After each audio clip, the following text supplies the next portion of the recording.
A stranger's warning goes ignored. A man picks up a puppy anyway.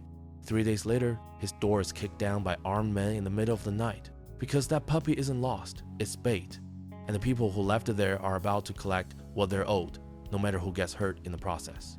What starts as a simple act of kindness becomes a nightmare of blood, betrayal, and a debt that can only be paid one way. What did that stranger know? Why was the puppy left there? And what price will be paid for ignoring a warning that should never have been dismissed?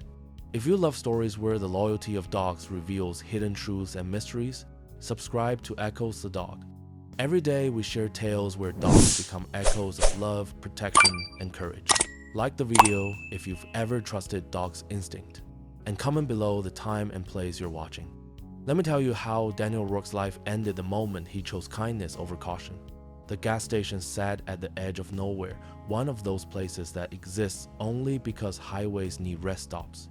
Daniel Rourke pulled his Honda into the pump island just after sunset, the Texas heat still radiating off the cracked asphalt. He'd been driving for 6 hours, heading home to Austin after burying his father in Amarillo. The funeral had been small. Daniel's father had been a hard man who'd made few friends and burned most bridges, including the one with his only son. They hadn't spoken in 3 years before the heart attack. Now Daniel was driving back with a truck bed full of his father's tools and a hollow feeling in his chest that might have been grief or might have been relief. He stepped out to pump gas, his shirt sticking to his back in the humid evening air. The station was empty except for a rusted pickup truck parked near the air pump, and a man leaning against it smoking a cigarette.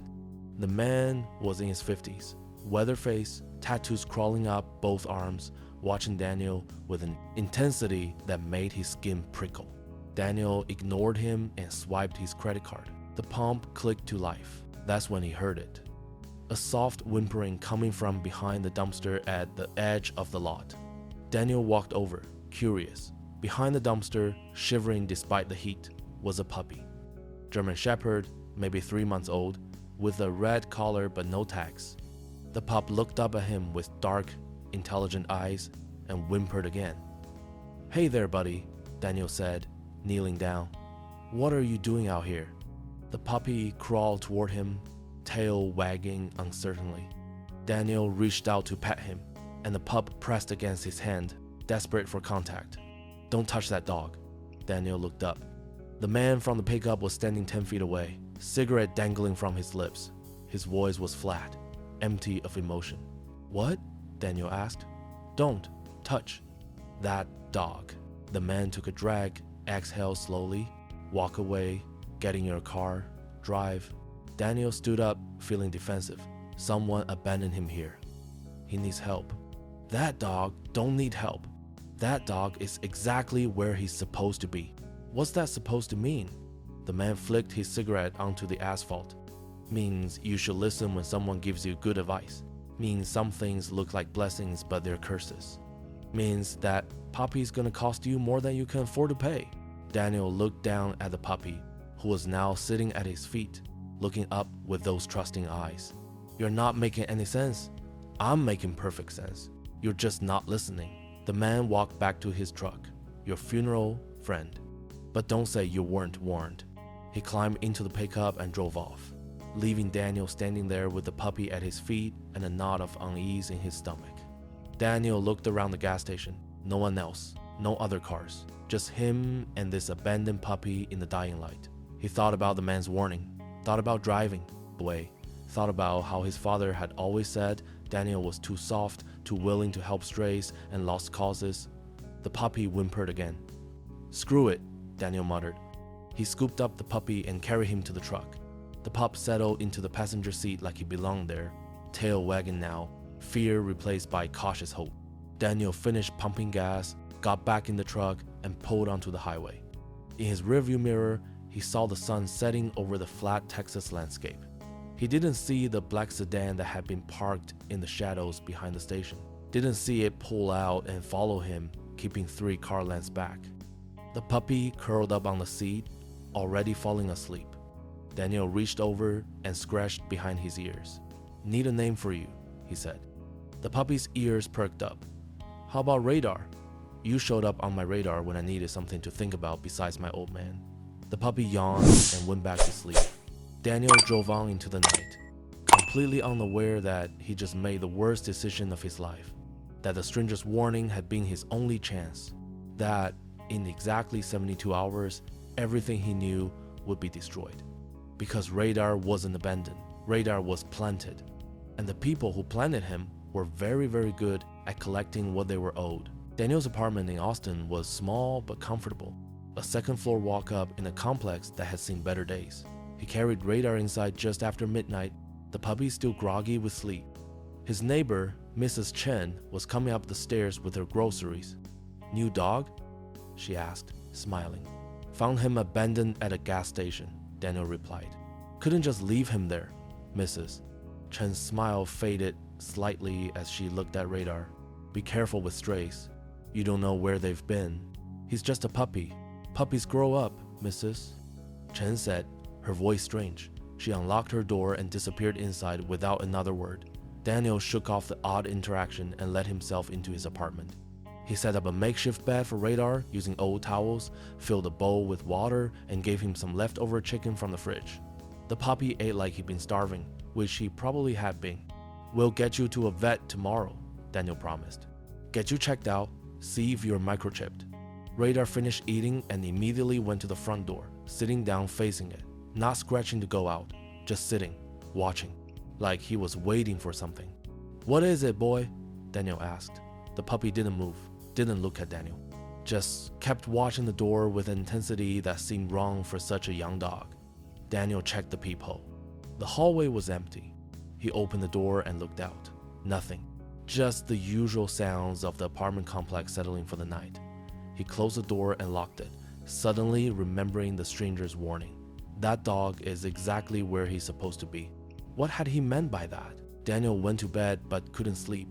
Every time he started to drift off, he'd hear radar moving around the apartment, not playing or exploring, just pacing, back and forth, and always returning to sit by the front door.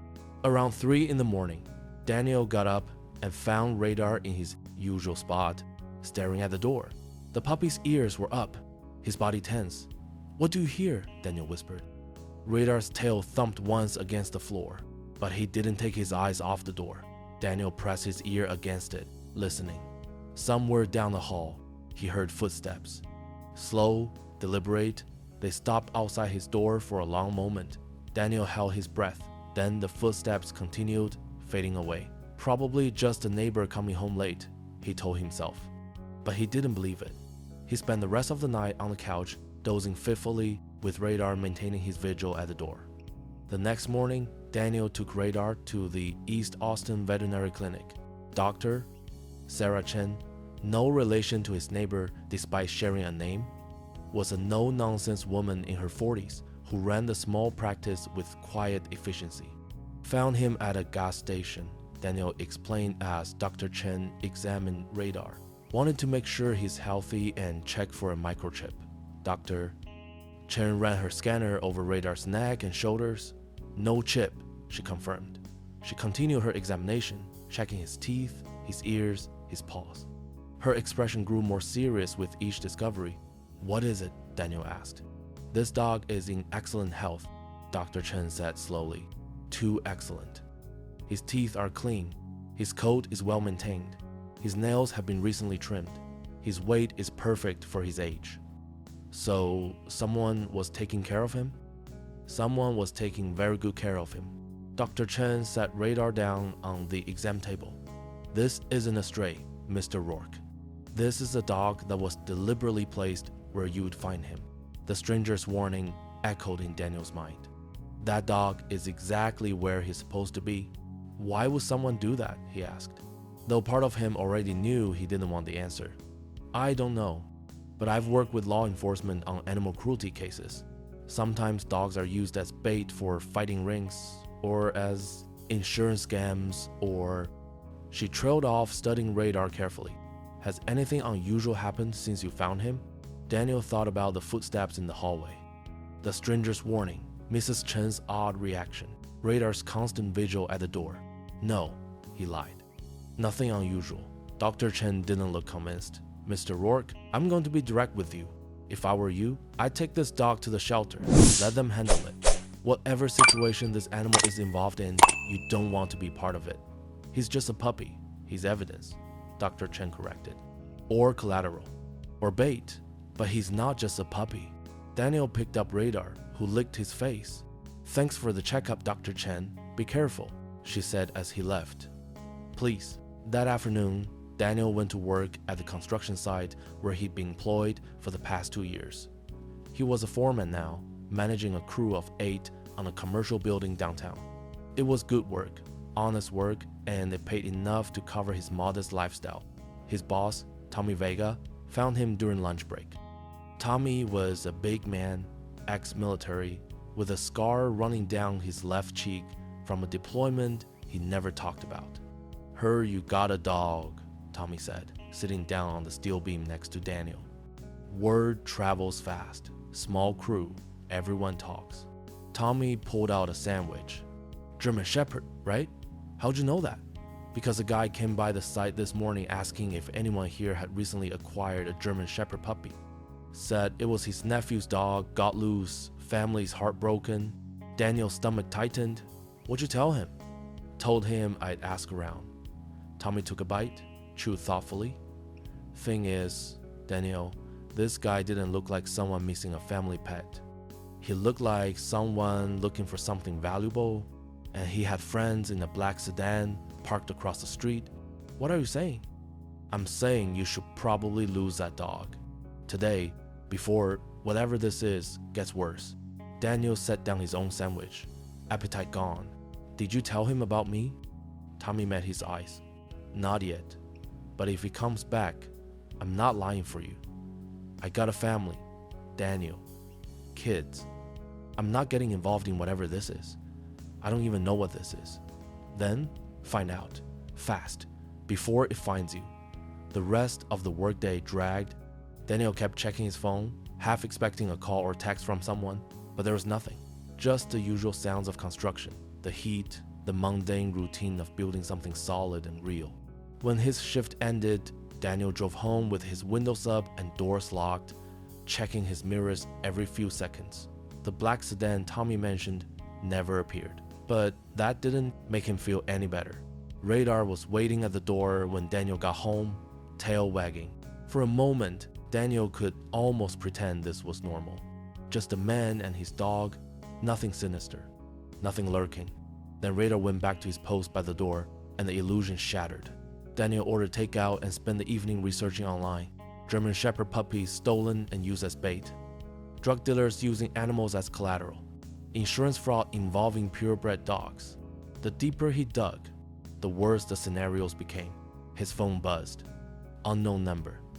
He almost didn't answer, but curiosity won. Hello? Silence on the other end.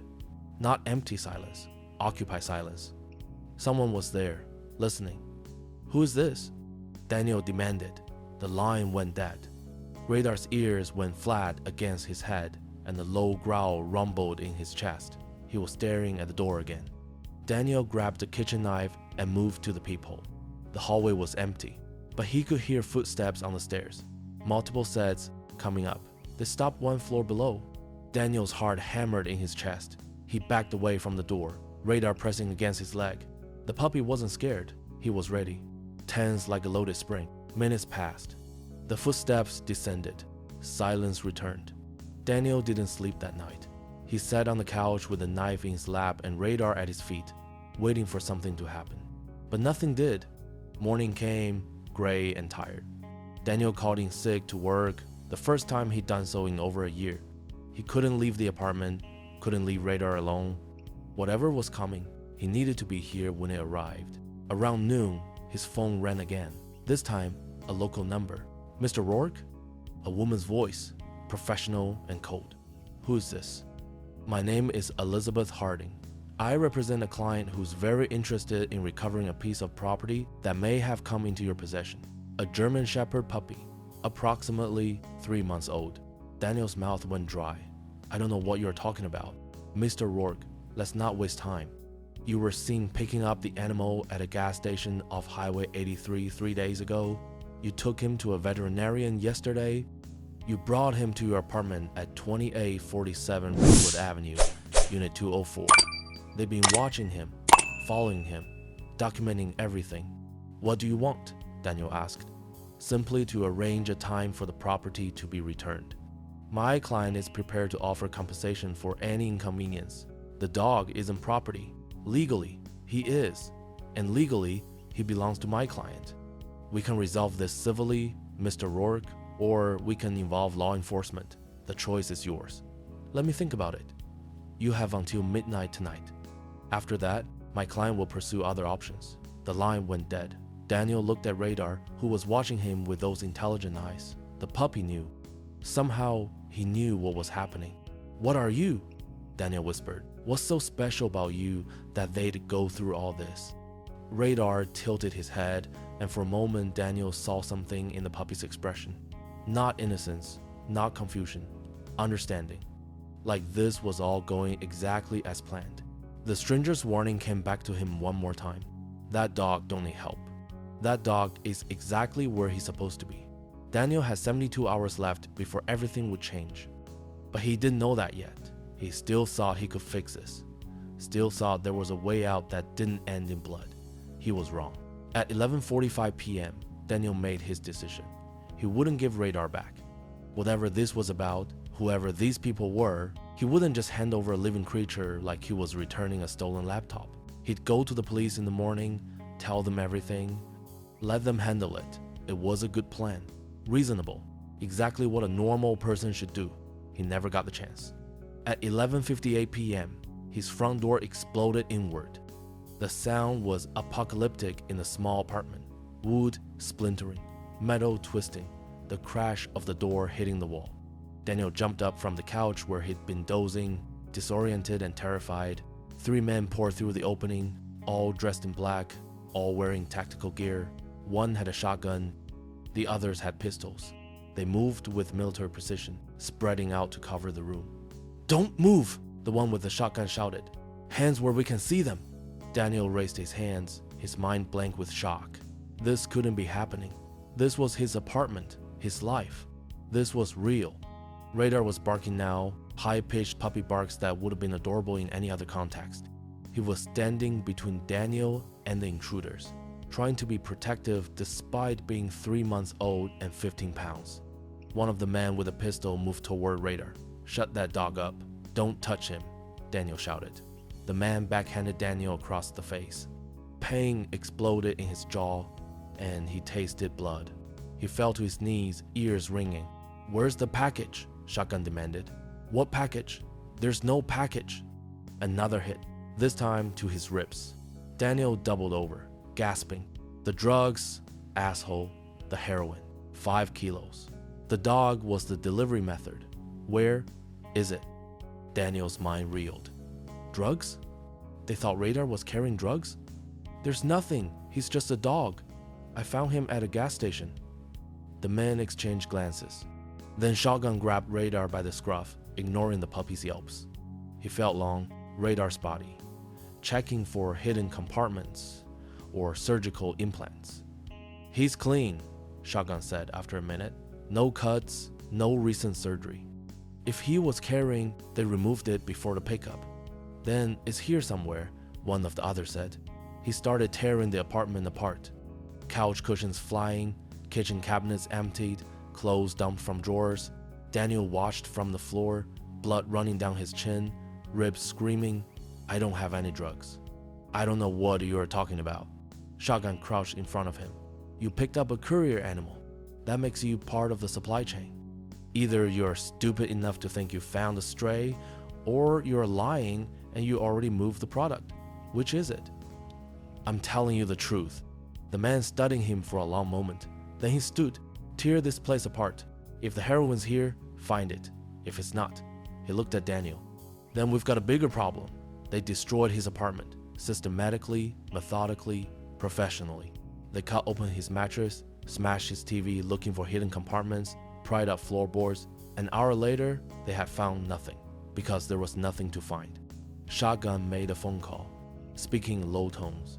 When he hung up, his expression was grim. "We're taking you and the dog." boss wants to have a conversation. I have rights, Daniel protested weakly. You picked up $5 million worth of heroin. You think rights matter now? They zip-tied Daniel's hands and dragged him out of the apartment. One of them carried Radar, who had finally stopped barking and was now just trembling. They threw Daniel into the back of a van parked outside. Radar tossed in after him.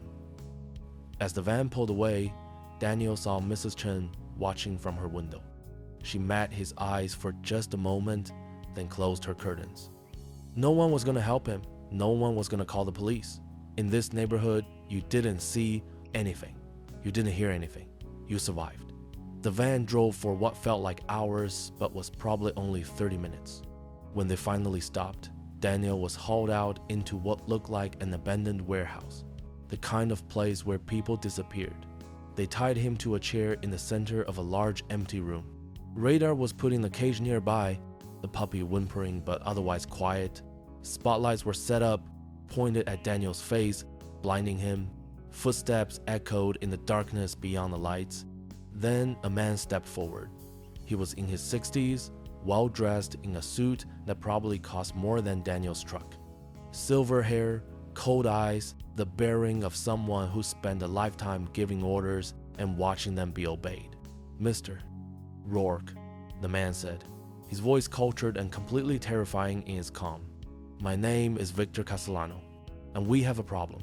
Victor Castellano circled Daniel slowly, like a shark assessing prey.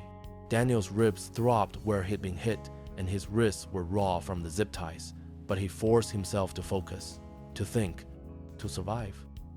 3 days ago, Castellano began. One of my couriers was supposed to make a pickup. A German Shepherd puppy carrying 5 kilograms of pharmaceutical-grade heroin, surgically implanted and sealed. The courier never showed. Instead, you picked up the dog.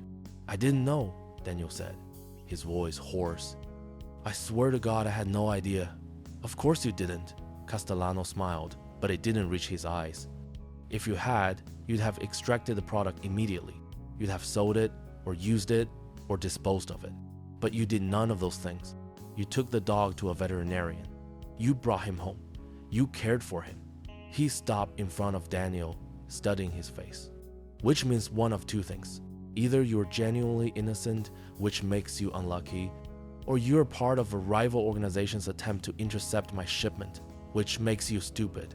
Either way, I have a problem. I'm telling you the truth, Daniel pleaded. I'm a construction foreman. I live alone. I found that dog abandoned. That's all. Then where's my heroin, Mr. Rourke? I don't know. Maybe someone took it before I got there. Castellano turned to one of his men, bringing our guest. A door opened, and 2 men dragged someone forward. Daniel's heart sank when he recognized the weathered face, the tattoos on both arms, the stranger from the gas station. They threw him into the light. His face was bruised, one eye swollen shut, blood caked around his nose and mouth. They'd beaten him badly. This is Marco Reyes, Castellano said. He was my courier, the man responsible for picking up that dog and delivering him to a buyer in Dallas. Except Marco never showed up. Instead, he stopped at a gas station and Castellano gestured at Daniel. Well, here we are. Marco looked at Daniel through his good eye. Told you not to touch that dog. Why didn't you pick him up? Daniel asked.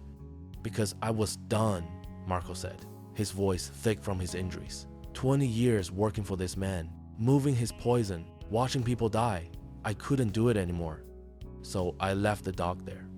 Hoped someone would find him and take him to a shelter before Castellano's people arrived. You were trying to save him? Daniel asked. I was trying to save myself, Marco corrected. But yeah, the dog too.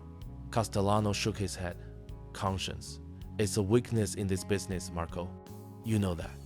He pulled out a pistol, checked the magazine calmly. Your conscience cost me $5 million. How do you think I should respond to that? The product was never in the dog, Marco said, his voice steady despite his fear. I removed it before I left him at the station.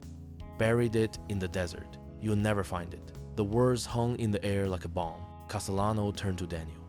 Is this true? How would I know? Because if it's true, then you really are innocent.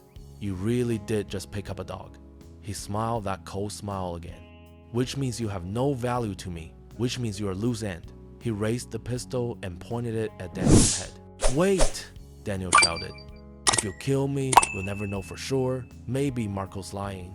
Maybe I do have it, and I'm just playing dumb. Castellano paused. Do you? No. But you don't know that. Not for certain. He's right, boss, one of the men said. If we ice him and the product turns up later, we've lost our only lead. Castellano lowered the gun, thinking. Then he turned it on Marco instead. Tell me where you buried it. No. Tell me, or I'll kill your family, your wife, your daughters, your grandson who's, 6 months old now? Marco's face went white. You wouldn't. I've done worse for less. Castellano cocked the hammer. Where's my heroin? Marco's shoulders slumped. Mile marker 247 on Highway 83, 50 feet north of the road, under a rock pile. Castellano nodded to his men. Check it. If it's there, we're done. If it's not, he looked at Daniel. Then Mr. Rourke and I will continue our conversation. 2 of the men left. The rest remained. Guns trained on Daniel and Marco.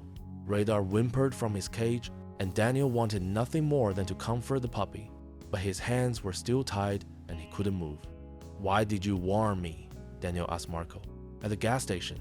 You could have just let me take him. Because I saw something in you, Marco replied. Kindness. You stopped to help. That's rare.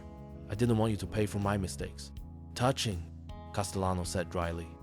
But ultimately, pointless. They waited in silence for 45 minutes. Every second felt like an hour. Daniel's mind raced through possibilities, looking for escape routes, finding none. They were in an abandoned warehouse with armed men. Even if he got free, he'd never make it to the door. Finally, footsteps. The 2 men returned. Found it, one said, holding up a sealed package. 5 kilos, just like Marco said. Buried exactly where he told us. Relief and horror washed over Daniel in equal measure. Relief that Marco had been telling the truth. Horror at what that meant for him. Castellano examined the package, nodded in satisfaction. Good. Then this situation is resolved. He turned to Marco. You thought you could steal from me and live. You were wrong. He shot Marco in the head. The sound was deafening in the enclosed space. Marco's body crumpled, blood pooling beneath him. Daniel screamed, tried to look away, but couldn't. The image burned itself into his brain. Castellano turned the gun on Daniel. You are a loose end, Mr. Rourke. Nothing personal. Wait! Daniel's voice cracked with desperation. I won't tell anyone. I don't even know who you are. You can let me go. I could, but you've seen too much. And witnesses are liabilities. Daniel closed his eyes, waiting for the bullet. It didn't come. Instead, Radar started barking again. Not his high-pitched puppy bark. Something deeper, more primal. The sound of a predator, not prey. One of the men went to the cage. Shut that dog up. He opened the cage door to grab Radar, and the puppy lunged. Despite being small, despite being young, Radar's teeth found the man's hand and bit down hard. The man screamed, jerking back, and Radar darted out of the cage. Catch it, Castellano shouted. But Radar was fast. He ran in circles around the room, dodging hands, staying just out of reach. The men spread out trying to corner him, their attention divided. Daniel saw his chance. He threw himself backward, chair and all, smashing it against the concrete floor. The impact was agonizing, but the chair leg cracked. He wrenched his hands free of the splintered wood, ignoring the pain as the zip ties cut into his wrists. One of the men turned, saw him moving, raised his gun. Daniel grabbed a piece of broken chair leg and threw it. It hit the man in the face, not hard enough to hurt him, but enough to make him flinch. Daniel charged, tackling him before he could recover. They went down in a tangle of limbs. Gunshots rang out. Bullets sparked off the concrete near Daniel's head. He grabbed the fallen man's pistol and fired blindly, not aiming, just trying to create chaos. Someone screamed, someone else shouted orders. Radar was still loose, still barking, still running. Daniel scrambled to his feet and ran, not toward the door. He'd never make it. Instead, he ran deeper into the warehouse, into the maze of rusted machinery and abandoned equipment. More gunshots. One buzzed past his ear like an angry hornet. He dove behind a stack of pallets, his heart threatening to explode from his chest. "Find him!" Castellano's voice echoed. "Don't let him escape!" Footsteps, multiple sets, spreading out, hunting. Daniel crawled through the darkness, trying to stay quiet, trying to think. He needed a way out, a phone to call for help. Something. He found stairs leading up to a second-level catwalk, climbed them as quietly as he could. From above, he had a better view of the warehouse floor. He could see the man below, sweeping through with flashlights and guns. And he saw Radar, still loose, still evading capture. The puppy looked up, made eye contact with Daniel. In that moment, Daniel understood. Radar hadn't created a distraction by accident. He'd done it on purpose. Somehow, this 3-month-old puppy had understood the situation and acted to save him. That dog is exactly where he's supposed to be. Maybe the stranger had meant something else. Maybe Radar had always been meant to find Daniel, to test him, to save him. Or maybe Daniel was losing his mind from fear and trauma. A hand grabbed his ankle. Daniel kicked out instinctively, connecting with someone's face. The man fell backward off the catwalk, hitting the floor below with a sickening crunch. He didn't get up. "He's up there!" someone shouted. Bullets tore through the metal catwalk. Daniel ran along it, looking for another way down. He found the chain hanging from the ceiling, grabbed it, swung across to another platform. The chain wasn't designed for his weight. It snapped. Daniel fell 15 feet, landing hard on something that gave way beneath him. Pain exploded through his left leg. He tried to stand and couldn't. His ankle was broken or badly sprained. He crawled behind the machine, knowing it was over, knowing they'd find him. Then he heard sirens, real sirens, not in his imagination. Police cars screeched to a stop outside the warehouse. Voices shouted orders. The cavalry had arrived. But how? Through the pain and fear, Daniel remembered something. Mrs. Chen. She'd seen them take him. Maybe she had called the police after all. Castellano's men scattered. Some tried to escape, others tried to hide. But the police came in fast, professional, well-trained. Within minutes, they secured the scene. Daniel lay behind the machine, unable to move, barely conscious. Then he felt something warm and wet on his face. Radar had found him. The puppy licked his cheek, whimpering, trying to comfort him. "Good boy," Daniel whispered. "You're such a good boy." He passed out. Daniel woke up in a hospital bed 3 days later. His ankle was in a cast, his ribs were taped, and he hurt everywhere. But he was alive. A detective was waiting when he opened his eyes. She introduced herself as Detective Maria Santos and asked him to tell her everything. So he did. All of it. The gas station, the warning, the apartment invasion, the warehouse. When he finished, she nodded. "Victor Castellano is in custody. So are 7 of his men. We've been trying to build a case against him for 3 years. Your testimony, combined with the drugs we recovered and Marco Reyes' body, is enough to put him away for life." "Marco," Daniel said softly. "He tried to save me. He tried to do the right thing. He did do the right thing." At the end, Santos closed her notebook. "You're lucky to be alive, Mr. Rourke. Luckier than you know. What about Radar? The dog? He's in quarantine at animal control. Standard procedure. But once the investigation is complete, he'll be released. Assuming you still want him." Daniel smiled despite the pain. "I want him." Santos stood to leave, then paused. "Your neighbor, Mrs. Chen. She called 911 when she saw you being taken, gave us the van's plate number, description of the man, everything. She saved your life. I need to thank her. She knows. She's been by to check on you twice already." After Santos left, Daniel lay in the hospital bed, staring at the ceiling. He thought about everything that had happened, about the stranger's warning, about Marco's sacrifice, about Radar's impossible intelligence. 2 weeks later, Daniel was released from the hospital. His ankle was healing, though he'd walked with a limp for months. The nightmares were worse than the physical injuries. Every night, he saw Marco's body falling, heard the gunshot, woke up in cold sweats. Detective Santos had kept him updated. Castellano's organization was collapsing. 17 arrests so far, with more coming. The heroin ring had operated across 5 states. Moving product disguising everything from appliances to, apparently, dogs. Daniel picked up Radar from animal control on a Tuesday morning. The puppy had grown in the 2 weeks they'd been separated, but the moment he saw Daniel, his tail went crazy. He jumped into Daniel's arms like they'd never been apart. "Missed you too, buddy," Daniel said, his voice thick. Back at his apartment, which had been cleaned and repaired courtesy of the city's victim assistance program, Daniel sat on his new couch with Radar beside him. The puppy was calm now. No more sitting by the door.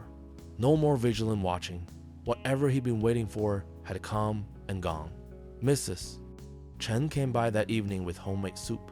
You saved my life," Daniel told her. She waved it off. "I made a phone call. You saved your own life. Why did you call? In this neighborhood, people don't get involved." Mrs. Chen sat down, her expression serious. "My husband was a police officer. He was killed 20 years ago responding to a domestic violence call. The neighbors saw it happening but didn't call for help until it was too late. They didn't want to get involved." Her eyes were wet. "I swore I'd never be that person. Never stand by while someone needed help." Daniel reached over and squeezed her hand. "Thank you." After she left, Daniel pulled up the news on his phone. The Castellano case was national now. A federal prosecutor was calling it the biggest drug bust in Texas history. Daniel's name was being kept confidential as a protected witness, but he knew that wouldn't last forever. He'd have to testify at trial, face Castellano again, relive everything, but that was months away. For now, he had Radar, he had his life, he had a second chance. A knock at the door made him jump. Radar's ears perked up, but he didn't growl, just watched with interest. Daniel checked the peephole. A woman stood in the hallway, mid-30s, professional attire, holding a briefcase. He opened the door cautiously. "Can I help you?" "Mr. Rourke, my name is Catherine Mills. I'm an attorney with the Department of Justice." She showed her credentials. "May I come in?" Daniel let her in, his stomach nodding with anxiety. "Is something wrong with the case?" "No, the case is solid. I'm here about something else." She sat down, opened her briefcase, and pulled out a file. "This is going to sound strange, but I need to ask you something. That gas station where you found Radar, do you remember anything unusual about it, besides the stranger who warned me?" "Yes, besides him," Daniel thought back. "Not really. It was just a gas station." Mills opened the file and showed him a photo. It was the same gas station, but the angle was different. Security camera footage from across the street. This footage shows you arriving, shows you finding the dog, shows you leaving. She pulled out another photo.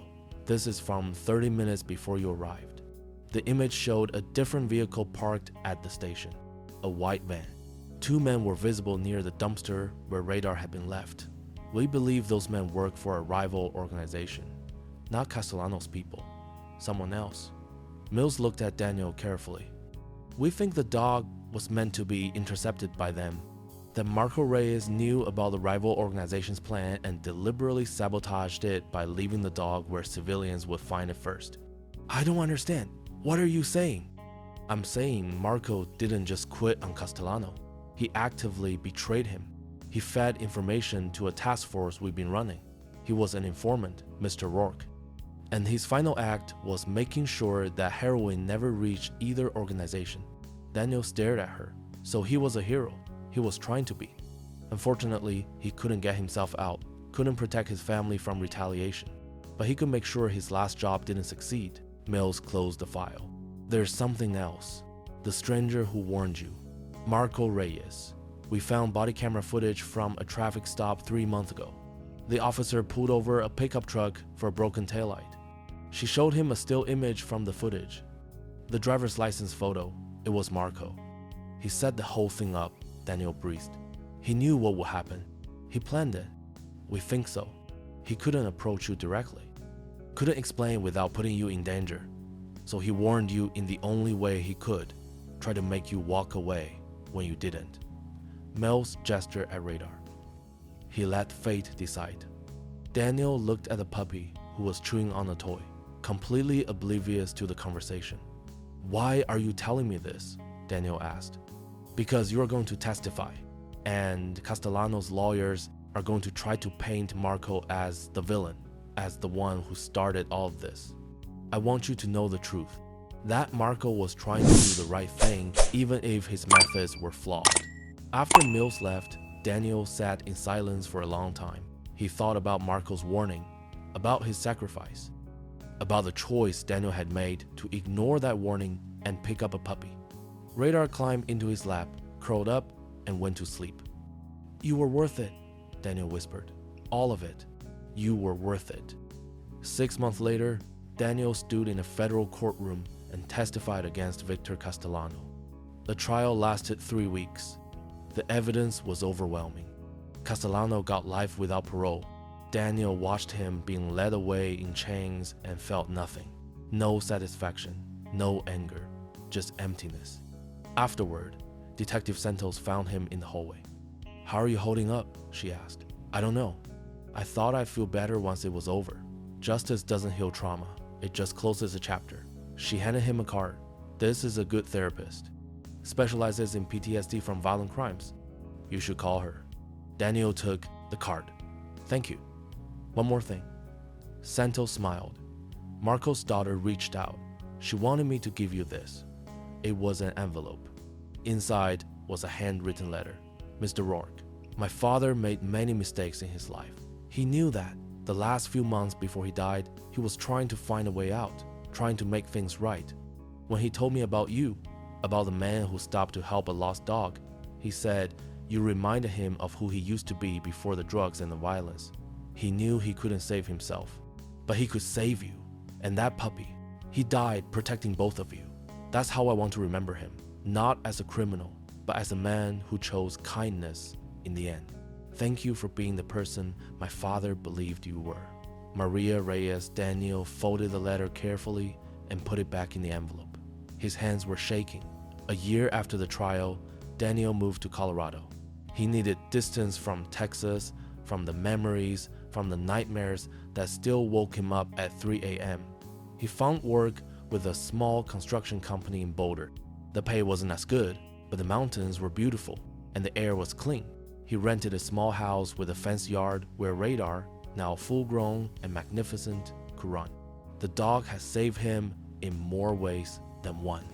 On the darkest nights, when Daniel couldn't sleep, when the memories threatened to drown him, Radar was there, a warm presence, a reminder that he'd done something right, that his choice to help had mattered. The therapist, Detective Santos, had recommended help too. Slowly, painfully, Daniel was learning to live with what had happened, learning that trauma didn't define him, that he could build something new from the ashes of his old life. On a Saturday morning in October, Daniel was in his backyard with Radar when a car pulled up. A woman got out, mid-20s, with Marco's eyes and smile. "Mr. Rourke?" she asked. "You're Maria." She nodded. "I hope you don't mind me coming. I got your address from Detective Santos. I wanted to meet you." And she looked at Radar. Him. They sat on Daniel's porch, drinking coffee, talking about Marco. Maria told stories about her father before the drugs, before Castellano, when he'd been a different man. "He wasn't always bad," she said. "He was funny, kind. He used to take me fishing every Sunday. Then my mom got sick. Cancer. The medical bills destroyed us. He took one job for Castellano to pay for her treatment. Then another. Then he couldn't get out. I'm sorry, Daniel said. Don't be. He made his choices. But at the end, he chose to do the right thing. That counts for something. Radar came over and laid his head in Maria's lap. She smiled, petting him. My father told me something once, Maria said. He said the world tests us, puts us in situations where we have to choose between what's easy and what's right. Most people choose easy, but the people who choose right, even when it costs them everything, those are the ones who change the world. Your father changed mine, Daniel said. Maria's eyes filled with tears. Thank you for saying that. She stayed for lunch. They talked about everything and nothing, about Colorado and Texas, about construction and nursing school, about Radar's strange habit of sitting by doors even though there was no longer any danger. When she left, Maria hugged Daniel. Take care of yourself. And take care of him. She nodded at Radar. My father wanted you both to be safe. Honor that. I will. 2 years after the gas station, Daniel was in a good place. Not perfect. The nightmares still came occasionally, but they were less frequent, less intense. He learned to live with them. He started dating someone, Emily, a teacher at the local elementary school. She was kind and patient and understood when he couldn't talk about Texas. Radar loved her, which Daniel took as a good sign. On a Sunday afternoon, they were hiking in the mountains with Radar running ahead, chasing squirrels and barking at birds. The trail opened onto a viewpoint overlooking a valley, and they stopped to rest. "Can I ask you something?" Emily said. "Sure. That scar on your ribs, the one you won't talk about, and the way you flinch when cars backfire. What happened to you?" Daniel had known this conversation was coming. He'd been avoiding it for 6 months. "Something bad," he said finally. "In Texas. I was in the wrong place at the wrong time. Got caught up in something dangerous. But you're okay now?" "I'm getting there."